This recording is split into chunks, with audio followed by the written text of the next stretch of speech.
Welcome to Occult Mysticism, your journey into hidden wisdom. Today we explore the Emerald Tablet, Alchemy for Personal Transformation by William Hauck, a transformative guide to alchemical principles for personal growth. Join us as we unlock its secrets. Subscribe for more esoteric insights. In the annals of esoteric literature, few texts command the profound reverence and enduring mystery of the Emerald Tablet. Within the pages of William Hauck's illuminating work, The Emerald Tablet, Alchemy for Personal Transformation, a meticulous unveiling of this ancient Hermetic document unfolds, revealing its intricate layers of wisdom and its timeless relevance to the human condition. Hauck, a diligent scholar and practitioner of the alchemical arts, does not merely summarize, he weaves a tapestry of history, philosophy, and practical application, inviting the reader to embark upon a transformative journey akin to the alchemists of old. This compendium will endeavor to encapsulate the profound insights offered by Hauck, tracing the sacred lineage of the tablet, exploring its formula for inner metamorphosis, and contemplating its prophetic resonance for the unfolding destiny of humankind. A prelude to the unveiling, the human spirit, throughout its long and circuitous journey, has ceaselessly sought a path toward ultimate truth. This inherent quest, often veiled by the illusions of the material world, is a pursuit not merely of ephemeral belief systems, but of a verifiable science of the soul. In an age dominated by the gleaming edifices of technological advancement and the clamorous demands of a commercialized society, this ancient yearning has intensified, compelling many to seek a deeper connection to that which is eternal and incorruptible. It is precisely this profound hunger that Hauck addresses, asserting the existence of a sacred art, a veritably divine technology whose foundational text is none other than the enigmatic Emerald Tablet itself. Hauck posits that this extraordinary artifact, rumored to have been forged from a singular piece of living green crystal, has served as the silent, uncredited fount of millennia of esoteric thought. This present discourse serves as a contemplative summation and exploration of Hauck's meticulous exposition. Our inquiry shall meticulously follow the elegant tripartite structure of his seminal work. In the first part,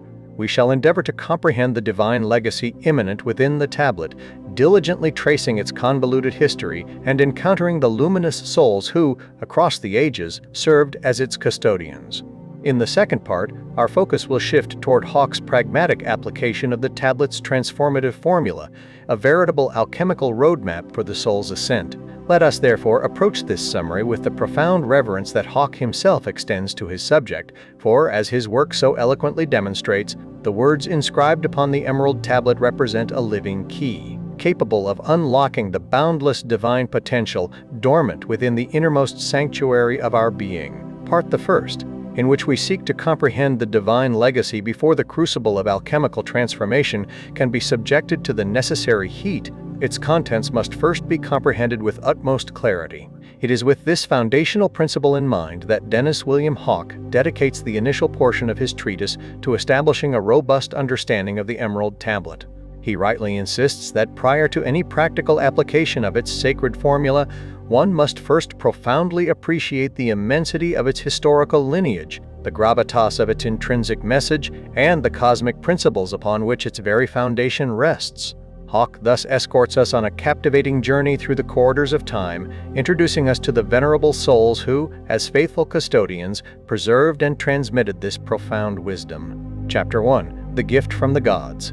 Hauck commences his historical exploration not at the primordial dawn of creation, but with the luminous figure who, across the millennia, served as the most potent conduit for the tablet's wisdom into our present epoch. The remarkable sage known to the Greco-Roman world as Apollonius of Tyana, and revered in Arabian lore as Balinas the Wise. Hauck presents the very life of Balinas as a perfectly attuned vessel for the tablet's profound message, for this was a man who did not merely intellectualize its precepts, but embodied them in the very fiber of his being. Born in 16 CE in Tyana, Cappadocia, a region now part of modern-day Turkey, Balinas was a child set apart from his peers from his earliest days. He possessed a prodigious memory and an insatiable, almost burdensome thirst for absolute truth. This was no superficial intellectual curiosity. It was, as Hauck so compellingly portrays it, a profound, soul-deep yearning that neither his parents nor the local teachers of his youth could adequately satisfy. Indeed, the boy's preternatural wisdom and his ability to converse in multiple languages led the authorities to publicly proclaim him an incarnation of Proteus, the shape-shifting Greek god of knowledge.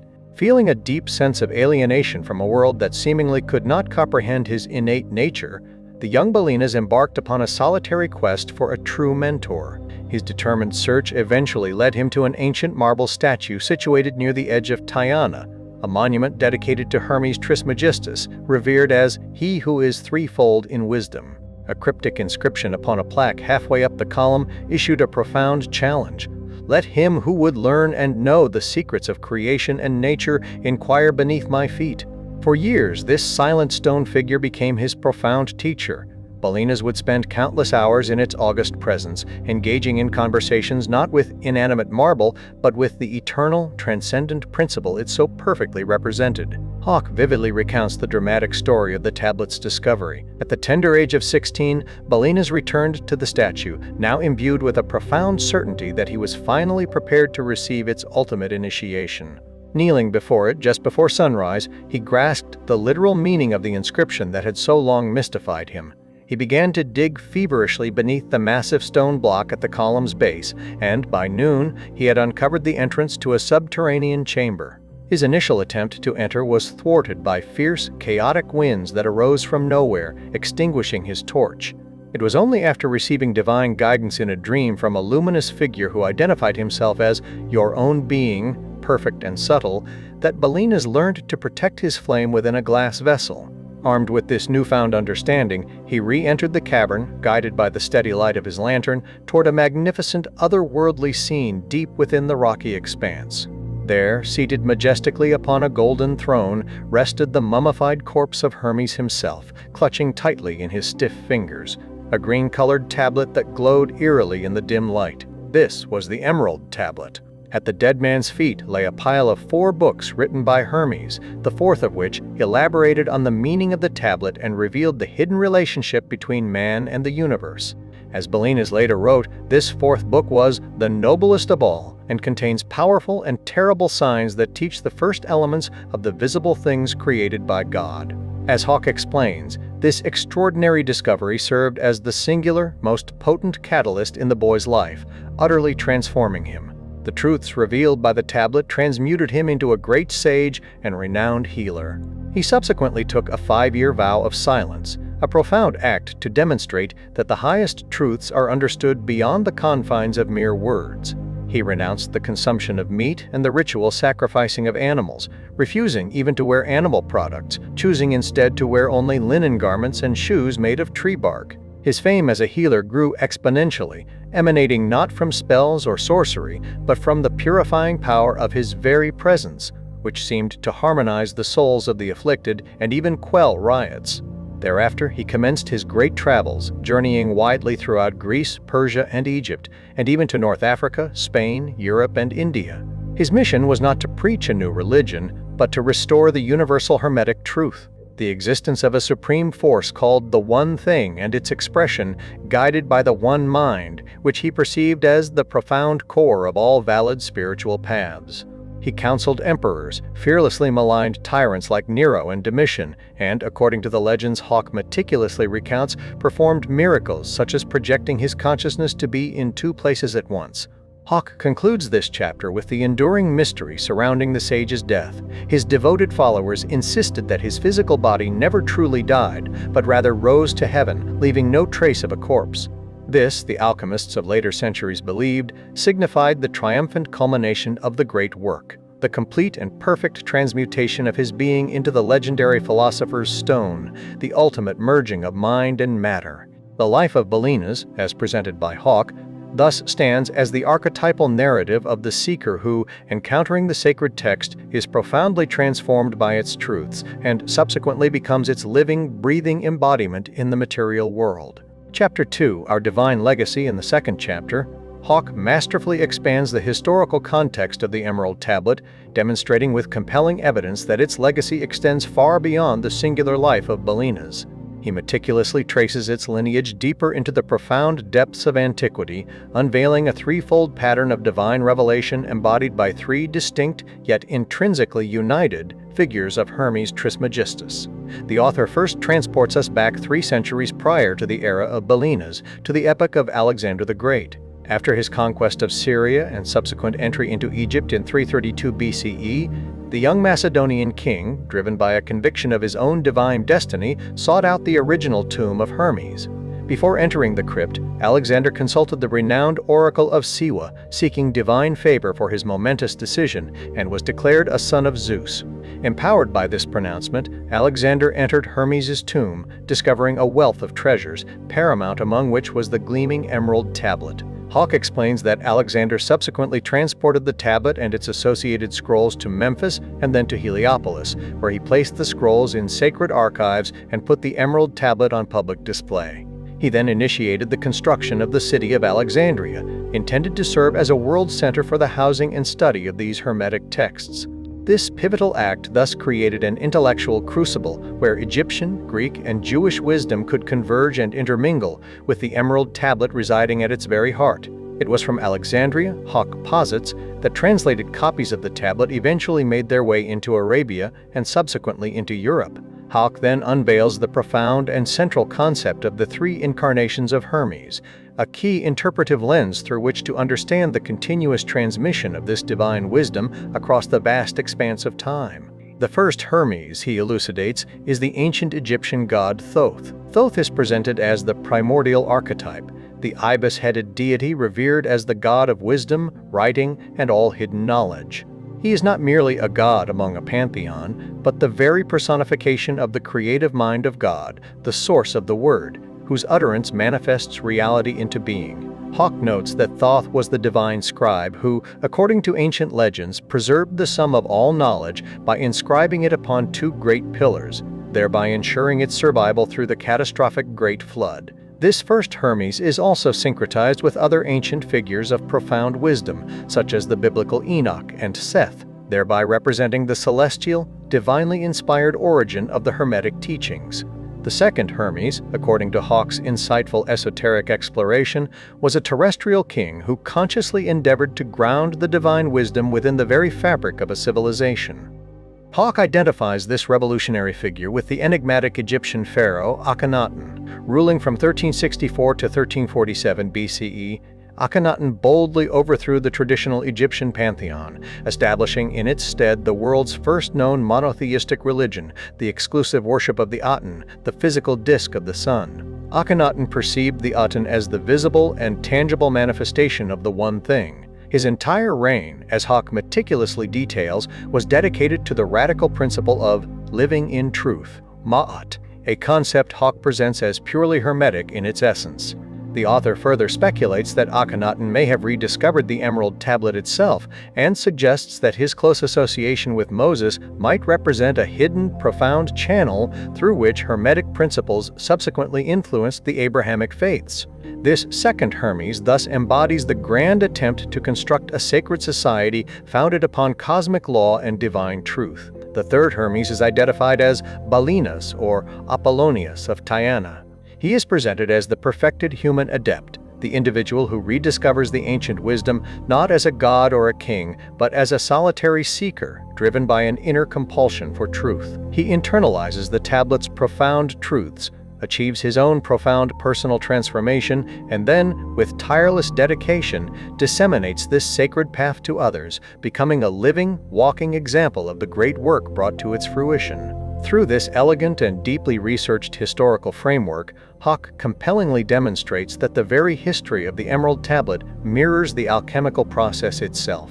The initial descent of a celestial principle, Thoth, its subsequent attempted embodiment in a terrestrial kingdom, Wakhenaten, and its ultimate perfection within the purified individual soul, Balinas.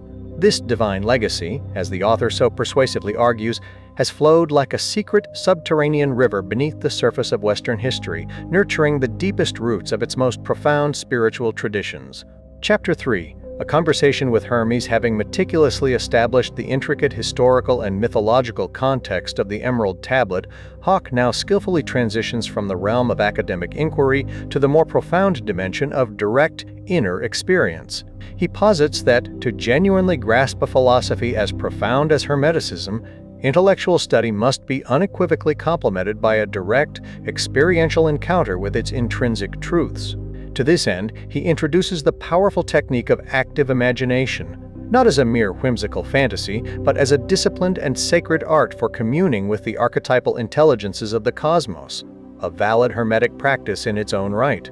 This journey commences within a symbolic landscape, meticulously moving through the four archetypal elements. From a dense, primordial earth forest to a rocky beach caressed by the rhythmic lapping of the water of the ocean, ascending a treacherous mountain cliff into the rarefied domain of clear air, and finally toward the flickering fire of a bonfire illuminating the entrance to a mysterious cave. This carefully orchestrated journey serves to prepare the psyche, making it receptive for the profound encounter that awaits within. Inside the cavern, within a chamber of brilliant, uniform whiteness, stands a massive golden cube at its very center, symbolizing perfected matter. Above this earthly manifestation, a scintillating cube of diamond-white light hovers, representing the transcendent realm of pure mind. Between these two powerful poles, the majestic figure of Hermes materializes, cloaked in flowing robes of deep blue and yellow, holding aloft the caduceus, his sacred winged staff entwined with serpents, his entire presence bathed in a shimmering greenish light. The ensuing dialogue, masterfully scripted by Hauck, serves as a profound vehicle for elucidating the most intricate core tenets of the Emerald Tablet. The conversation is far from a simplistic question-and-answer session. It is a profound philosophical exchange that illuminates the most challenging Hermetic concepts. When questioned about his multifaceted nature, Hermes explains that he is indeed a thrice great eternal spirit existing simultaneously on all three levels of creation. He reveals that the seeker and he are in absolute truth of one mind, even if the seeker's perception is presently veiled by the illusions of separateness.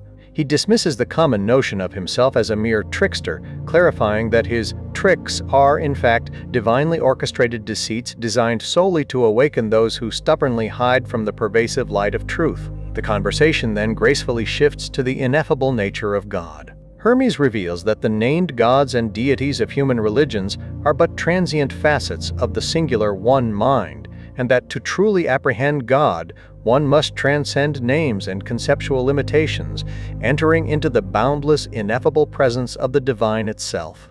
He refutes the simplistic dualism of heaven and hell, explaining the above and below not as moralistic categories of reward and punishment, but as dynamic, living realms of pure mind and primordial, unformed matter, the one thing. He earnestly urges the seeker to diligently work with the tiny spark of consciousness they possess, to fan it into a blazing gnosis that will relentlessly burn away the falsity of self-deception, thereby allowing them to verify these profound truths for themselves. Hermes meticulously explains that travel between these realms is an intrinsic function of consciousness itself. To travel, he emphatically states, you need only change the density of your thoughts, and by weighing shall you be judged. One ascends by freeing oneself from earthly roots and following the lightest, most subtle thoughts as they rise, and descends by seeking sensation and expression, following the heaviest thoughts as they plummet. The ultimate purpose of this transcendent journey, however, Hermes insists, is not to escape the material world, but to perform the great work within the earthly sphere, for on the earth is where your work takes place. The dialogue culminates in the profound revelation of the inherent unity of all things. The one mind and the one thing, Hermes adamantly insists, are not truly two, but are eternally flowing into one another in a ceaseless Ouroboros cycle of creation. The universe, he clarifies, does not exist for humanity's mere entertainment. Rather, humanity exists to serve the universe's grand evolutionary design. The path of service, he concludes, is none other than alchemy, the sacred refinement of the one thing within us, our own chaotic feelings and energies, and offering it up for our glory and the glory of God, for you and God are also and always one. Through this masterfully constructed and deeply symbolic dialogue, Hauck transforms abstract Hermetic philosophy into a living, breathing, and profoundly personal encounter, allowing the reader to viscerally feel the immense weight and boundless wonder of the Hermetic teachings. Chapter 4. The Miracles of the One Thing. In this pivotal chapter, Hauck delves into the very philosophical heart of the Emerald Tablet, meticulously focusing on its second rubric, which, he asserts, contains the foundational principle of the entire Hermetic worldview. That which is below corresponds to that which is above, and that which is above corresponds to that which is below. to accomplish the miracles of the one thing. And just as all things have come from this one thing through the meditation of one mind, so do all created things originate from this one thing through transformation. Hauck explains with utmost clarity that this profound statement encapsulates the doctrine of correspondences, which he identifies as the master key to unlocking the myriad mysteries of the universe. He emphatically stresses that the commonly cited aphorism as above, so below, captures only a fraction, indeed merely half, of this profound truth. The tablet, in its complete wisdom, insists upon a dynamic, reciprocal relationship.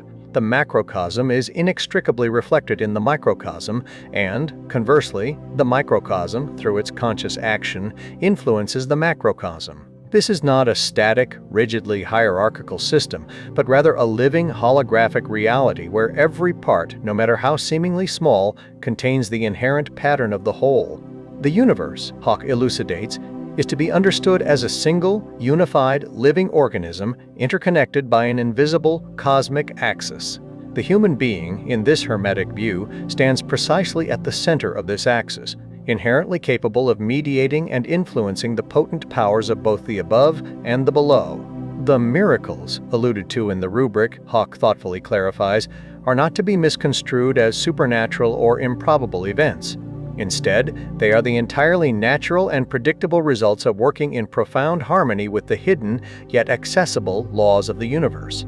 These fundamental laws become accessible and operative through what the tablet terms the meditation of one mind, a state of pure, egoless consciousness that allows the adept to perceive and directly interact with the two great primordial poles of existence.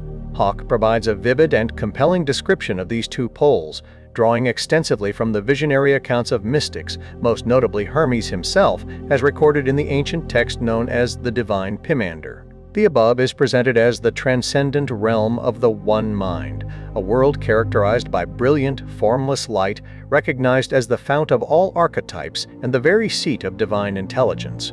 The below is delineated as the realm of the one thing, a dark, chaotic, watery substance understood as the primordial, unformed matter that holds within its undifferentiated depths the boundless potential for all creation. The author meticulously explains that the fundamental act of creation, according to the Hermetic tradition, is the direct impression of the one mind upon the one thing, the utterance of a holy speech, or word, that brings order to chaos and manifests the physical world into being. This profound understanding then leads to the central inquiry of the chapter: what, precisely, is this one thing? Hauck firmly asserts that the Emerald Tablet is, at its core, a practical and technological document, and its unwavering focus is upon the one thing precisely because this is the raw, foundational material with which the alchemist must diligently work. This substance, he reveals, is none other than the prima materia, or first matter, of classical alchemy. The author skillfully guides us through the inherently paradoxical descriptions that the alchemists bestowed upon this elusive substance. It is simultaneously a stone and no stone, contemptible and precious, hidden, concealed, and yet known to everyone. It is, in essence, the cornerstone which the builders rejected. Hauck then presents a truly profound and illuminating insight. On the human plane, this elusive first matter is, in essence, the faculty of the true imagination. He carefully and critically distinguishes this vital faculty from mere idle fantasy. The true imagination, he explains, is to be understood as a divine, image-making power, a subtle body that consciously exists in an intermediate, liminal realm between pure mind and gross matter. It is our direct and unadulterated link to the creative ground of all reality. Tragically, this is the very power that we are typically taught, as children, to discard as worthless, to cast upon the dunghill of our collective psyche. It is through the focused, consecrated, and disciplined power of the true imagination that the alchemist is able to impress new, more divine forms upon the raw, undifferentiated material of his or her own soul, thereby transmuting the leaden weight of ordinary self into the radiant gold of spiritual perfection. The one thing, in this profound context, is revealed as the chaotic potential residing within us, and the true imagination emerges as the supreme key to shaping that boundless potential into a miraculous and divinely aligned new reality. He explains that this cryptic passage functions as a sacred riddle, meticulously describing the very structure of manifest reality, a structure fundamentally founded upon the intricate interplay of four primary archetypal forces in the world below, which are, in turn, governed by three essential principles emanating from the world above. Its father is the sun, its mother the moon. The wind carries it in its belly, its nurse is the earth, it is the origin of all, the consecration of the universe. Its inherent strength is perfected if it is turned into earth. Hauck clarifies with precision that the four elements recognized by the ancients, fire, water, air, and earth, are not to be confused with the common physical substances of our everyday experience.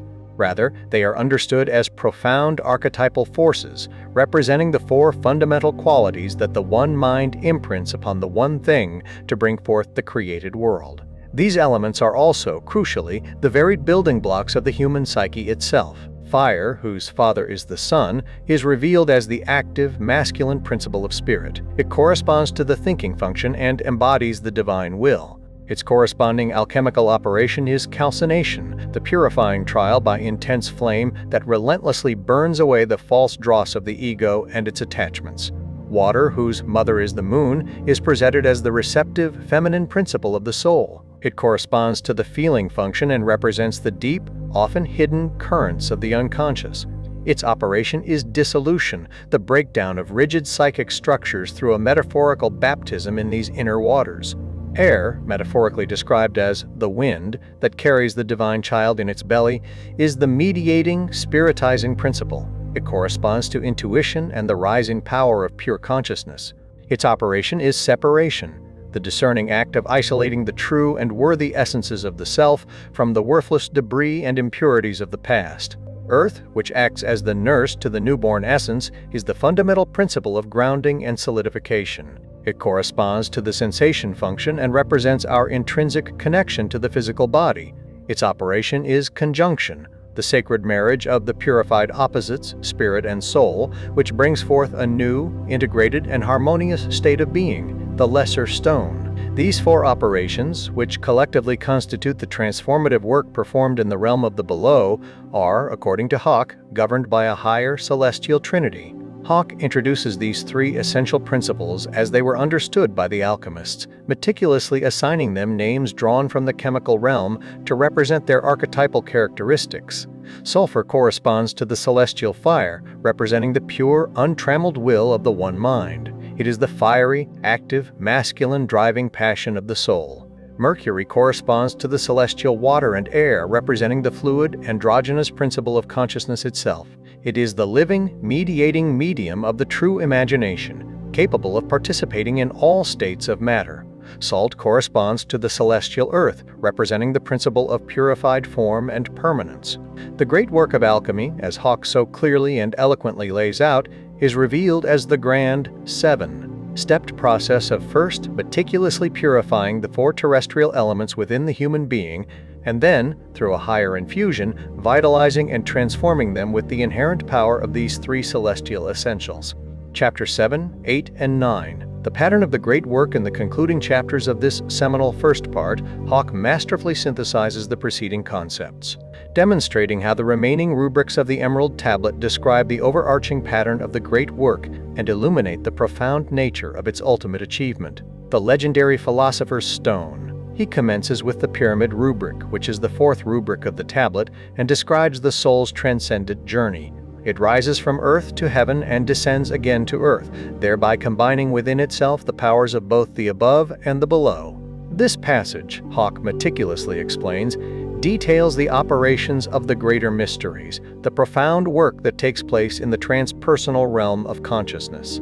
Having successfully achieved the earthly integration of conjunction, the alchemist must now diligently separate the earth from fire, that is, consciously separate his or her ordinary consciousness from the gross material world through the subtle yet potent secret fire of the true imagination. This cyclical process of ascent and descent, Hauck reveals, comprises the final three quintessential operations of the great work. Fermentation, the symbolic death of the personal self and its subsequent rebirth through divine inspiration. Distillation, the rigorous and repeated purification of this newly acquired spiritual essence. And coagulation, its final crystallization into a permanent, incorruptible form. This profound understanding leads directly to the rubric of the stone, which is the fifth rubric of the tablet, and describes the unparalleled power of this ultimate product. Thus will you obtain the glory of the whole universe. All obscurity will be clear to you. This is the greatest force of all powers, because it overcomes every subtle thing and penetrates every solid thing. Hauck unequivocally reveals the philosopher's stone to be not a physical object, but a perfected, unified state of consciousness, an incorruptible, subtle body that has achieved the harmonious union of mind and matter. The possessor of the stone, having transcended duality, perceives reality with the clarity of the one mind, and thus all obscurity and illusion vanish before their awakened gaze. It is deemed the greatest force because it embodies the unified power of both the above and the below, rendering it capable of transmuting reality itself. To facilitate the reader's comprehension of this grand alchemical synthesis, Hauck provides a brilliant and detailed iconographic analysis of Mathieu Marien's 1608 engraving Tabula Smaragdina. He meticulously guides us through its rich and complex symbolism, demonstrating how the entire Hermetic philosophy, with all its intricate operations and principles, is elegantly encoded within this singular, awe-inspiring image. From the distinct depiction of the above and the below, the archetypal solar king and lunar queen, the four terrestrial elements, the central figure of the alchemist, to the seven-layered sphere at its heart, the engraving serves as a comprehensive visual summary of the great work in its entirety. Finally, Hauck meticulously examines the Trinity rubric, which comprises the tablet's concluding lines. Therefore am I called thrice greatest Hermes, having all three parts of the wisdom of the whole universe. Herein have I completely explained the operation of the sun. The operation of the sun, Hauck explains, is revealed as the great work itself, the eternal, ceaseless alchemical process of the cosmos, the continuous transformation of energy into matter and matter into conscious light, a process that unfolds as profoundly in the fiery heart of distant stars as it does within the innermost sanctuary of the human soul. With this comprehensive and profound understanding firmly established, we are now fully prepared to transition from mere intellectual comprehension to active application, to embark upon the practical and transformative work of personal alchemy. Part the second, in which we apply the emerald formula. Herein, we cross a momentous threshold. We gracefully depart from the philosophical portico of the ancient temple and step into its inner sanctum, where abstract theory is profoundly transmuted into tangible practice. In this second and most substantial division of his illuminating work, Dennis William Hauck assumes the mantle of our Hierophant, serving as a meticulous and compassionate guide to the sacred rites of personal alchemy. He masterfully demonstrates that the Emerald Tablet is not a mere textual relic for idle contemplation, but rather a veritable cookbook for the soul, containing within its enigmatic lines a seven-stepped formula for the ultimate perfection of our very being. For each discrete step, Hauck eloquently elucidates its precise chemical analogy, unveils its profound psychological significance, and, with poignant resonance, provides both an illustrative life story and a practical meditation designed to enable the reader to directly engage with and internalize the transformative process.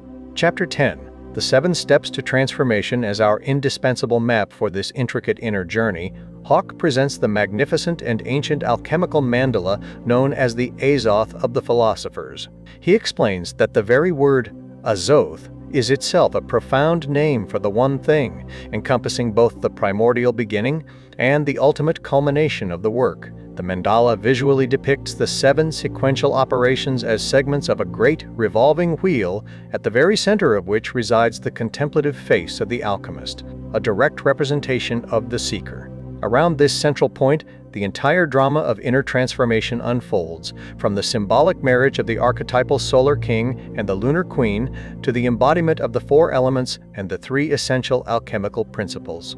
Encircling these operations is the famous alchemical motto, a profound directive for the aspiring adept: Visita interiora terrae rectificando invenies occultum lapidem, meaning, visit the innermost parts of the earth. By setting things right, you will find the hidden stone. The acronym formed by the first letter of each Latin word in this motto, VITRIOL, represents the universal solvent, the fiery, transformative energy of consciousness that propels the entire alchemical process. With this invaluable map firmly in hand, we are now prepared to commence our profound descent into the innermost interior of our own being. Chapter 11. Calcination, burning of the dross. The initial operation in the alchemical sequence is calcination, which Hauck describes as the arduous work of fire, governed by the astrological influence of the planet Saturn and its corresponding metal, lead. Chemically, this process entails the intense heating of a solid substance in a crucible until it is reduced to a fine, desiccated white ash, a process often referred to by alchemists as the fire-breathing dragon who drinks the water. Psychologically, as Hauck so powerfully illustrates, calcination represents the fundamental and often painful destruction of the false ego and its myriad attachments to the illusions of the material world. It is the inescapable trial by fire that life, in its inexorable wisdom, imposes upon us. The profound humiliations, personal failures, and existential sufferings that relentlessly burn away our pride and our meticulously constructed persona, which the author aptly terms the Tyrant King. The paramount symbol for this foundational stage is the stark image of a black crow perched upon a skull, signifying the death of the profane. To concretely exemplify this fiery and purgative process, Hauck presents the compelling life of the renowned actor William Shatner. He chronicles Shatner's ambitious, ego-driven ascent to fame, which was subsequently followed by a series of devastating personal and professional losses that reduced his life to a veritable shambles. It was from these very ashes of his former self that a new, more profound spiritual seeking began to emerge, notably initiated by a disquieting paranormal encounter in the Mojave Desert. Shatner's narrative, as recounted by Hauck, powerfully demonstrates a core alchemical truth. The very fires of hell that we most dread and seek to avoid are often the precise agents of our most profound redemption and transformation. Hauck provides a practical and accessible meditation for engaging with this stage, aptly named roasting cinnabar. Cinnabar is a brilliant red ore that, when subjected to heat, releases drops of pure, liquid mercury. In the meditative exercise, one visualizes the hardened red rock of one's own ego-driven judgments and deeply ingrained reactionary patterns being roasted over a blazing internal fire. By consciously holding these often painful and unexamined memories within the intense flame of conscious awareness, the pure, fluid consciousness symbolized by the liberated mercury that was previously trapped within them is released and purified. Chapter 12. Dissolution. Learning to let go. The second pivotal operation, dissolution, is characterized as the profound work of water held under the astrological sway of the planet Jupiter and its corresponding metal, tin. Chemically, this stage involves dissolving the ashes produced during calcination in a suitable solvent, thereby breaking them down completely and returning them to a primal, undifferentiated state. Psychologically, as Hauck meticulously details, dissolution represents the deliberate immersion of the conscious personality into the deep, often murky and mysterious, waters of the unconscious, a state that alchemists cryptically referred to as the water which does not wet the hands. Hauck explains this as the essential process of learning to let go of rigid control, allowing our buried emotions, archetypal dreams, and deep-seated energies to freely surface and be experienced. It is a necessary and often challenging baptism that cleanses the soul of its crystallized habits and reveals its naked, unadorned truth. The life of the great Spanish mystic, Saint Teresa of Avila, serves as a profound and poignant example of this very process. A devastating and prolonged illness in her youth, likely a virulent form of tuberculosis, forced her into a state of complete physical and psychological surrender and near death, a period Hauck identifies as her alchemical dissolution. From this state of utter bodily and mental breakdown, she began to experience what she described as a heavenly rain of mystical visions, which allowed her to explore the interior castle of her own soul and eventually attain ecstatic union with the divine. Her compelling story, as presented by Hauck, powerfully reveals how the profound dissolution of the personal self can, paradoxically, become the very gateway to the vast and luminous transpersonal realms. For facilitating engagement with this transformative stage, Hauck thoughtfully offers two practical and potent meditations. The Bain-Marie meditation utilizes the gentle, rhythmic heat of conscious breathing to dissolve inner knots of tension and deeply buried emotional pain. The more intense Cybation meditation involves consciously re-experiencing and reliving painful memories, allowing the water of one's own tears to flow freely, thereby releasing the crystallized energy that has held the emotional trauma firmly in place for years. Chapter 13. Separation, Identifying Essences. The third operation in the alchemical sequence is separation, governed by the astrological influence of Mars and its corresponding metal, iron. This stage is primarily associated with the element air. Psychologically, as Hauck elaborates, it represents the development of a discerning and self-aware attitude within the personality, as one becomes acutely aware of the subtle tricks and pervasive illusions that have been fostered by the ego, including the deeper fantasies and monsters engendered by the id, or unconscious mind. During this critical phase, the personality is broken down into its basic components, and the alchemist consciously identifies the inherent opposites within, meticulously separating them from the contamination of ego complexes and unwanted unconscious elements. This is a process of reclaiming our personal gold, the true and valuable essences of our being that were previously buried in the debris of our past, and diligently discarding the irrelevant residue. The spiritual journey of the renowned musician Stephen Georgiou, widely known as Cat Stevens, who later became Yusuf Islam, is presented by Hauck as a compelling modern parable of alchemical separation. His eventual conversion to Islam, Hauck argues, provided him with a new, higher perspective, leading to a radical act of separation. He consciously renounced his entire former life, his successful career, his public persona, and even his given name, to embark upon a spiritual path he felt was deeply aligned with his true inner essence. This was not an act of escape, but rather a courageous and decisive act of psychic sorting, a meticulous process of preserving what was truly of enduring value and ruthlessly cutting away the ephemeral remainder. To cultivate the faculty of discernment so crucial for this stage, Hauck suggests engaging with the second attention, a shamanic practice that involves learning to see beyond superficial reality into the world of subtle energies and hidden meanings.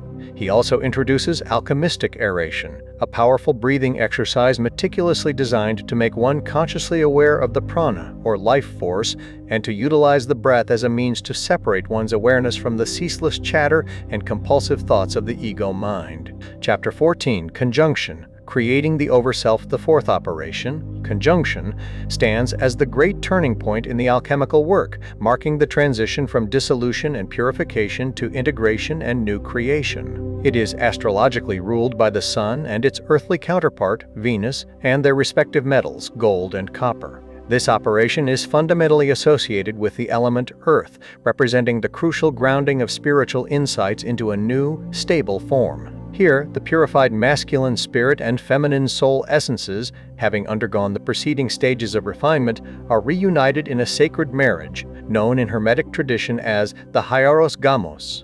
Hauck meticulously explains that this is not a simplistic return to a prior state of being, but rather a profound synthesis that gives birth to a third, entirely new entity, an integrated androgynous consciousness, aptly termed the philosopher's child. This is the birth of the Overself, a new and harmonized center of personality that transcends the old dualities and is deeply rooted in a profound sense of inner wholeness and unified purpose. As a compelling allegory for this profound union of opposites, Hauck masterfully recounts the strange and remarkably fruitful partnership between the brilliant Elizabethan scholar Dr. John Dee and the controversial psychic Edward Kelly. Dee, representing the solar intellect and systematic thought, and Kelly, the lunar visionary and intuitive soul, were vastly different in temperament and lifestyle. Yet their collaboration, their shared alchemical conjunction, enabled them to perform metallic transmutations and to engage in communication with what they profoundly believed to be angelic intelligences.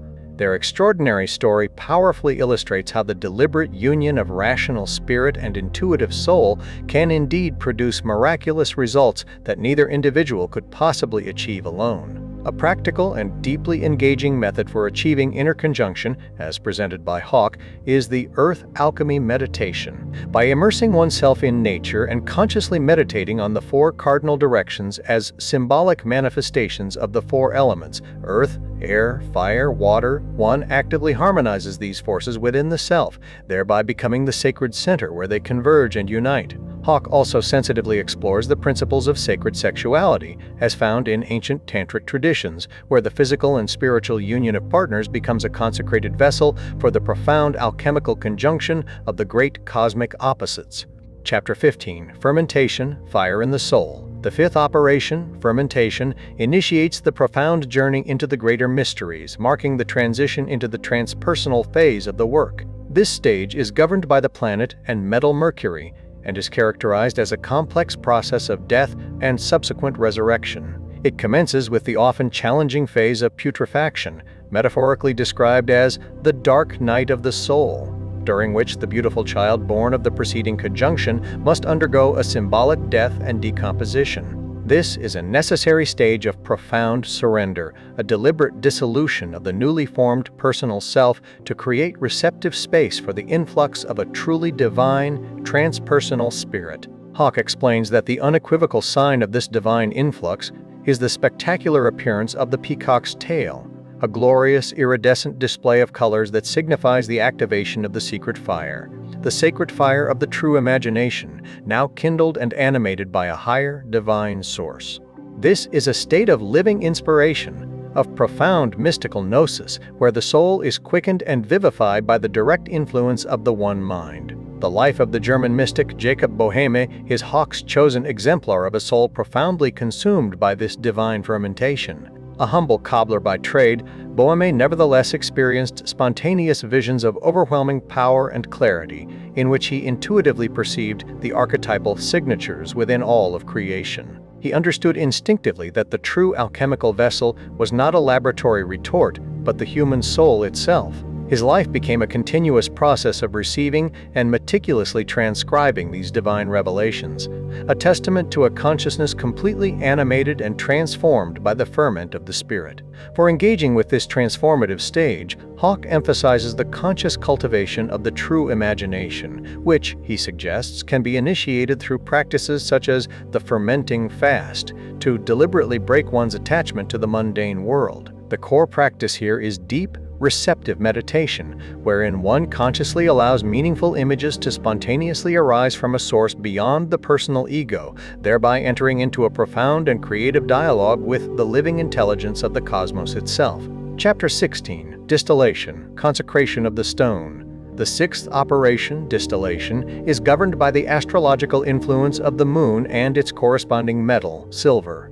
This stage is understood as a process of rigorous purification, but now on a higher spiritual level of being. Chemically, it involves repeatedly boiling and condensing a substance to achieve an essence of supreme purity, often producing a mother of the stone. Psychologically, as Hauck meticulously details, this is the profound purification of the new fermented consciousness, refining it from any lingering traces of sentimentality, personal bias, or ego inflation. It often requires the alchemist to make the ultimate sacrifice, symbolically represented by the pelican pecking its own breast to feed its young with its lifeblood. In this poignant metaphor, one must sacrifice one's very own earthly nature, including dearly held emotions and ego-centered beliefs, to achieve a state of serene, divine objectivity. This can indeed be an extremely painful and challenging process. Hauck illustrates this advanced stage with the compelling life of the great alchemist Raymond Lully. After a dramatic conversion experience, his initial calcination and dissolution, Lully dedicated his life to the alchemical arts and subsequently experienced a profound mystical vision, his fermentation. He tirelessly worked to purify and articulate his vision, translating it into his universal philosophical system, the Ars Magna, and traveling extensively throughout the world to teach it, enduring significant persecution and imprisonment in his unwavering quest to share the distilled essence of the truth he had received. He also explains the sublimation meditation, a technique for taking a base instinct, such as lust or anger, and consciously raising its inherent energy to a higher spiritual purpose, thus transmuting its very nature. Much as the great poet Dante Alighieri transmuted his earthly love for Beatrice into a divine, spiritual quest.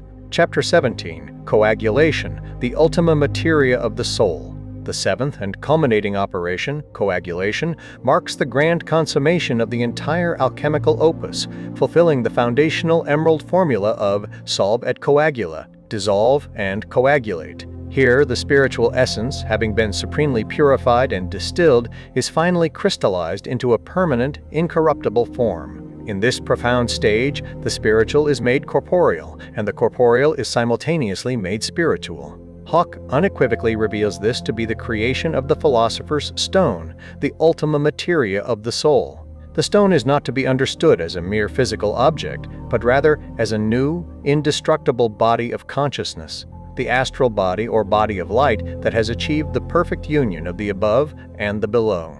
It is symbolically represented by the mythical phoenix, eternally rising, reborn from the purifying flames of its own transformative immolation. The life of Siddhartha Gautama, who became the Buddha, is presented by Hauck as the archetypal narrative of coagulation. He masterfully traces the Buddha's entire life through the lens of the 7 alchemical stages, from his initial renunciation of worldly life, calcination, to his climactic enlightenment under the Bodhi tree, fermentation and distillation. The Buddha's ultimate decision to return to the world and tirelessly teach the Dharma for the benefit of all sentient beings constituted his profound coagulation, the deliberate grounding of his supreme enlightenment in a body of compassionate and selfless action. He thus became a living stone, perpetually radiating wisdom and compassion, continuing to transform the world. The ultimate practical application for this culminating stage, as meticulously described by Hauck, is the grand meditation.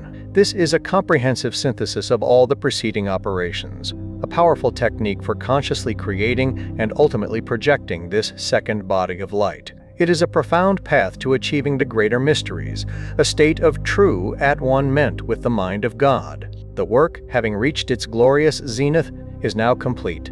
The seeker has, through profound inner labor, truly become the stone.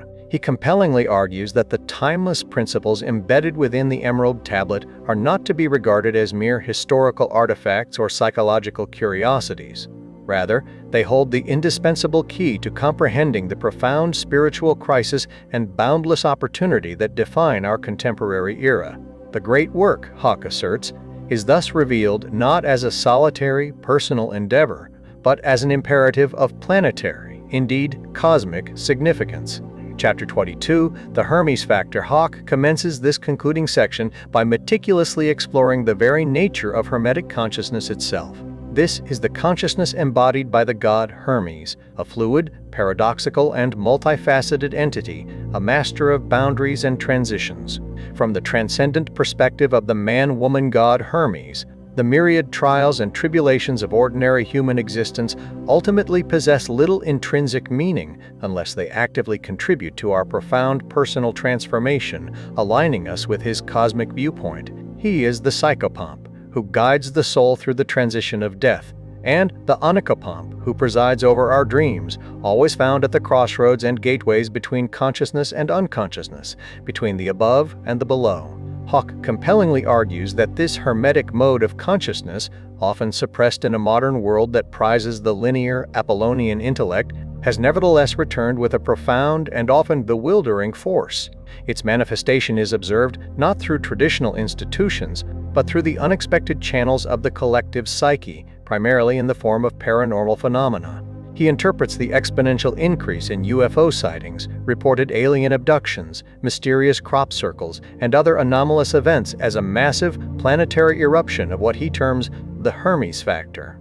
Hauck vividly demonstrates this by analyzing a detailed case study of paranormal events that transpired at Grass Lake, Illinois, revealing how the witnesses were involuntarily propelled through the 7 stages of alchemical transformation, from a fiery calcination of their conventional worldview to a bewildering coagulation of otherworldly energy directly into physical reality. Chapter 23, Alchemy of the Millennium. This chapter places our current historical moment within a vast and sweeping cosmic context.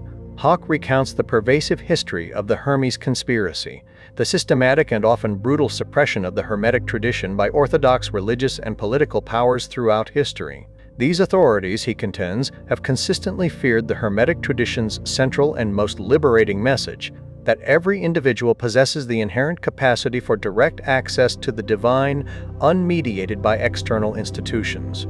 From the tragic destruction of the Library of Alexandria to the relentless persecution of heretics, during the Inquisition, the forces of dogma have ceaselessly sought to control and monopolize the means of spiritual salvation. Despite this formidable and sustained suppression, the Hermetic stream, Hauck reveals, flowed underground, only to re-emerge and profoundly inspire the very founding principles of the United States of America. He meticulously details the significant influence of esoteric Freemasonry, itself descended from the Knights Templars, who were suspected of safeguarding Hermetic teachings, and its inherent Hermetic principles on key founding fathers like Benjamin Franklin and George Washington. The Great Seal of the United States, he shows, is a purely alchemical emblem, imbued with Hermetic symbolism, and the nation itself was founded as a kind of grand alchemical vessel for social transformation, predicated upon the radical principle of individual and collective freedom. Hauck then connects this intricate historical drama to the ancient prophecies of the alchemists and to grand cosmic cycles. Citing the astronomical phenomenon of the precession of the equinoxes, he explains that humanity is currently experiencing a turbulent transition from the Piscean age of faith and belief to the Aquarian age of direct knowledge and spiritual awakening, an epoch he identifies as the Age of Hermes. This profound planetary shift, he warns, is fundamentally an alchemical putrefaction, a period of inevitable chaos and the necessary dissolution of old forms, which must necessarily precede a new, global fermentation of the human spirit. Chapter 24, Have You Seen the Stone? In this chapter, Hauck draws a powerful and deeply illuminating parallel between the ultimate alchemical achievement, the Philosopher's Stone, and another great mystery of the Western world, the elusive Holy Grail. He presents compelling evidence, gleaned directly from the Grail legends themselves, that the Grail was originally understood not as a mere cup, but as a miraculous stone, frequently described as being fashioned from emerald or a luminous green gemstone, what was known as the lapis exilis. Hauck skillfully demonstrates how the multifaceted Grail quest, with its archetypal wounded fisher king and its blighted wasteland, serves as a perfect allegory for the soul's arduous alchemical journey to heal itself and restore its profound connection to the divine source. The Grail, much like the Emerald Tablet, is presented as the supreme vessel of spiritual nourishment that can only be attained by those with a pure heart and unwavering dedication. Hauck then asserts a profound contemporary phenomenon, that people in the modern world are, indeed, seeing the stone. He has meticulously collected hundreds of accounts from ordinary individuals who have experienced spontaneous encounters with the one thing, the living first matter. These individuals often describe it as a shimmering, intelligent, multicolored ball of light or a pulsating, luminous sphere. A striking and recurring feature of these modern visions, Hauck emphasizes, is the consistent emergence of an eightfold pattern. He connects this profound observation to the most ancient Hermetic teachings of the Egyptian octad, representing the 8 creator gods of Hermopolis, and the Gnostic belief in an eightfold spiritual realm. The number 8, Hauck explains, consistently symbolizes the completion of the 7-stepped alchemical cycle and the subsequent birth of a new reality on a higher octave of being. The fact that this ancient, archetypal pattern is spontaneously emerging in the collective psyche of humanity is, for Hauck, a powerful and undeniable sign that a profound planetary coagulation is currently underway. Chapter 25, Emerald Insights to Live By. In his poignant and deeply reflective concluding chapter, Hauck meticulously brings the vast and intricate scope of his subject back to the individual reader, urging personal application of the Hermetic principles. He reminds us that the Emerald Tablet is not a mere historical curiosity, but a living, pulsating reality that resides vibrantly within each of us. To reclaim this divine legacy, he insists, we must actively embody its principles in our daily lives. He then masterfully distills the entire alchemical process into 7 arcana for a modern life. 7 core insights that serve as invaluable guides through the complexities and challenges of our contemporary existence. The first of these, Arcanum 1, reveals the stark truth that whatever remains unexamined and unpurified in the realm of the below, the unbridled ego and its myriad attachments, inevitably becomes its own most formidable adversary, a tyrannical internal force that saps vitality and obstructs the path to divine alignment. Following this, Arcanum 2 illuminates the sacred pathway to genuine truth, asserting that it lies not solely within the confines of linear reason, but profoundly through the intelligence of the heart, a faculty that dissolves the rigid structures of the psyche and liberates the deep currents of intuitive understanding. As the journey progresses, Arcanum 3 unveils the universal principle that every created thing, from the grandest cosmos to the minutest atom, carries indelibly impressed upon it the signature of its creator, a divine imprint that, when discerned, reveals the intricate correspondences between the above and the below. This leads naturally to Arcanum 4, which posits that true and sustained enlightenment emanates from a conscious immersion in living within the operation of the sun, a ceaseless alchemical process of self, generation, and transformation that aligns the individual spirit with the grand cosmic design. Furthermore, Arcanum 6 encapsulates the profound hermetic interconnectedness of all existence, declaring that your feelings and thoughts are the feelings and thoughts of the whole universe, thereby impressing upon the seeker the immense and transformative power of individual consciousness to mirror and influence the universal mind. Finally, the culminating wisdom of Arcanum 7 proclaims the ultimate realization, that the fabled philosopher's stone is not an external artifact, but a state of purified consciousness, forged and maintained within the innermost sanctuary of the self, a luminous and incorruptible essence that remains eternally intact across all planes of reality, bridging the terrestrial and the celestial. Hauck concludes his magnificent work not with a final definitive statement, but with a deeply moving prayer, an invocation that perfectly encapsulates the humble and awe-filled spirit of the true alchemist. In this powerful and evocative passage, Dennis William Hauck completes his own great work, offering his book not as the ultimate word on the subject, but as an indispensable key, a precise map, and a heartfelt invitation for every seeker to embark upon their own sacred journey of profound personal transformation. Thank you for diving into the Emerald Tablet with occult mysticism. Share your reflections below and join our community. Like, subscribe, and hit the bell for more alchemical wisdom. Until next time, keep seeking the divine.